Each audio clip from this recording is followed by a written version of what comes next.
അങ്ങനെ കാത്തിരിപ്പുകൾ അവസാനിച്ചു. ഫെബ്രുവരി മാസത്തെ ക്ഷേമ പെൻഷൻ വിതരണം അല്പസമയം മുൻപ് നമ്മളുടെ ബാങ്ക് അക്കൗണ്ടിലേക്ക് ക്രെഡിറ്റ് ആയി തുടങ്ങിയിരിക്കുകയാണ്. 2000 രൂപ വീതം ബാങ്ക് അക്കൗണ്ടിലേക്ക് ക്രെഡിറ്റ് ആകുന്നു. അതായത് 63 ലക്ഷം പേർക്കുള്ള സർക്കാരിൻ്റെ സാമ്പത്തിക സഹായമാണ് നമ്മളുടെ ബാങ്ക് അക്കൗണ്ടിലേക്ക് വന്നുകൊണ്ടിരിക്കുന്നത്. ഏറ്റവും പ്രധാനപ്പെട്ട ഒരു അറിയിപ്പ്, ഈ സമയത്ത് ഏറ്റവും പ്രധാനപ്പെട്ട ഒരു വാർത്ത കൂടിയാണിത്. ഇത് അറിഞ്ഞിട്ടില്ലാത്ത എല്ലാവരിലേക്കും നിങ്ങൾ ഷെയർ ചെയ്ത് എത്തിക്കുക കൂടി ചെയ്യുക. സംസ്ഥാനത്തെ സാമൂഹിക സുരക്ഷ ക്ഷേമനിധി ബോർഡ് പെൻഷൻ്റെ വിതരണമാണ് ഇന്ന് ആരംഭിച്ചിട്ടുള്ളത്. പെൻഷൻ വിതരണം മുൻപ് തന്നെ സർക്കാർ പറഞ്ഞിരുന്ന ആ ഒരു സമയത്ത് തന്നെ ആരംഭിക്കാൻ സർക്കാരിന് സാധിച്ചിട്ടുണ്ട്. എല്ലാ മാസങ്ങളുടെയും 25-ാം തീയതിയോടെയൊക്കെയാണ് വിതരണം ഇപ്പോൾ നടന്നുകൊണ്ടിരിക്കുന്നത്.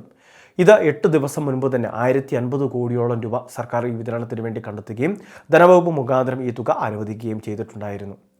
വാർദ്ധക്യകാല പെൻഷൻ, വിധവാ പെൻഷൻ, ഭിന്നശേഷി പെൻഷൻ, അതോടൊപ്പം തന്നെ അവിവാഹിതരായിട്ടുള്ള സ്ത്രീകൾക്ക് ലഭിക്കുന്ന ആനുകൂല്യങ്ങൾ, കർഷക തൊഴിലാളി പെൻഷൻ, അതോടൊപ്പം വിവിധ ക്ഷേമനിധി ബോർഡുകൾ വഴി ആനുകൂല്യം വാങ്ങുന്നവർക്കുള്ള ധനസഹായം. അപ്പോൾ ആ രീതിയിലെല്ലാം ക്ഷേമ പെൻഷൻ്റെ വിതരണമാണ് ഇപ്പോൾ ആരംഭിച്ചിട്ടുള്ളത്.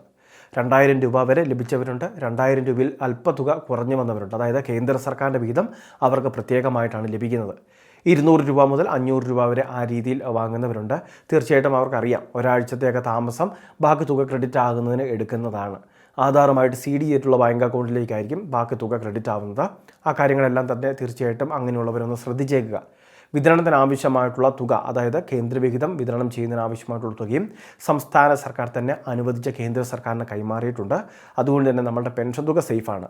കേന്ദ്ര സർക്കാർ ഉദ്യോഗസ്ഥർ വരും ദിവസങ്ങളിൽ തന്നെ ഇത് നമ്മളുടെ ആധാറുമായിട്ട് CD ചെയ്തിട്ടുള്ള ബാങ്ക് അക്കൗണ്ടിലേക്ക് ട്രാൻസ്ഫർ ചെയ്യുന്നതായിരിക്കും. ഇനി ഈ പെൻഷനുമായി ബന്ധപ്പെട്ട് നമ്മളിപ്പോൾ സ്റ്റാറ്റസ് ഒന്ന് പരിശോധിക്കുകയാണെങ്കിൽ നമുക്ക് കാണാം തുക ബാങ്കിന് കൈമാറി എന്നുള്ളത്. അതായത് ഇന്ന് തന്നെ വിതരണം നടക്കുമെന്നാണ് ഇതിൻ്റെ അർത്ഥം. മണിക്കൂറുകളുടെ വ്യത്യാസം ചിലപ്പോൾ ഉണ്ടാകാം. ഡയറക്റ്റ് ബെനിഫിറ്റ് ട്രാൻസ്ഫറാണ്, DBT സംവിധാനം മുഖാന്തരമാണ് ട്രാൻസ്ഫർ നടക്കുന്നത്. അതുകൊണ്ട് തന്നെ നമുക്ക് വിവിധ ബാങ്കുകളിൽ, അതായത് യൂണിയൻ ബാങ്ക് ആവാം, SBI ആകാം, ഫെഡറൽ ആകാം, ICICI ആകാം, സൗത്ത് ഇന്ത്യൻ ബാങ്ക് ആകാം, ഇങ്ങനെ പല ബാങ്കുകളാണ് നമ്മൾ ഇതിനു വേണ്ടി സമർപ്പിച്ചിട്ടുള്ളത്. അതുകൊണ്ട് തന്നെ നമ്മളുടെ അയൽപക്കത്തുള്ള ഒരു ഗുണഭോക്താവിന് ആദ്യം ചിലപ്പോൾ തുക ക്രെഡിറ്റ് ആകും. നമുക്ക് ക്രെഡിറ്റ് ആവുന്നത് 1-2 മണിക്കൂറൊക്കെ വൈകിയായിരിക്കും.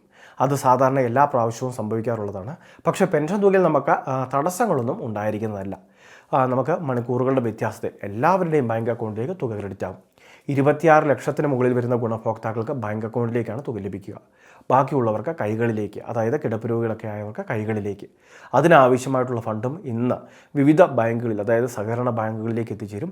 അവിടുന്ന് ഉദ്യോഗസ്ഥർ കൃത്യമായിട്ട് നമ്മളുടെ ലിസ്റ്റ് എടുത്ത് നമ്മളുടെ വീടുകളിലേക്ക് ഈ തുക 1-2 ദിവസത്തിനുള്ളിൽ തന്നെ എത്തിക്കുന്നതാണ്.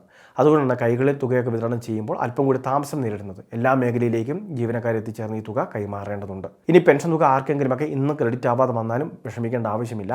എന്തെങ്കിലുമൊക്കെ സാങ്കേതികപരമായിട്ടുള്ള പ്രശ്നങ്ങളാവാം. അങ്ങനെയുള്ള പ്രശ്നങ്ങളെല്ലാം പരിഹരിച്ച് വിതരണം ചെയ്യുന്നതിന് ഒരു ആഴ്ചത്തേക്കൊക്കെ സമയം സർക്കാർ അനുവദിക്കുകയും ചെയ്തിട്ടുണ്ട്.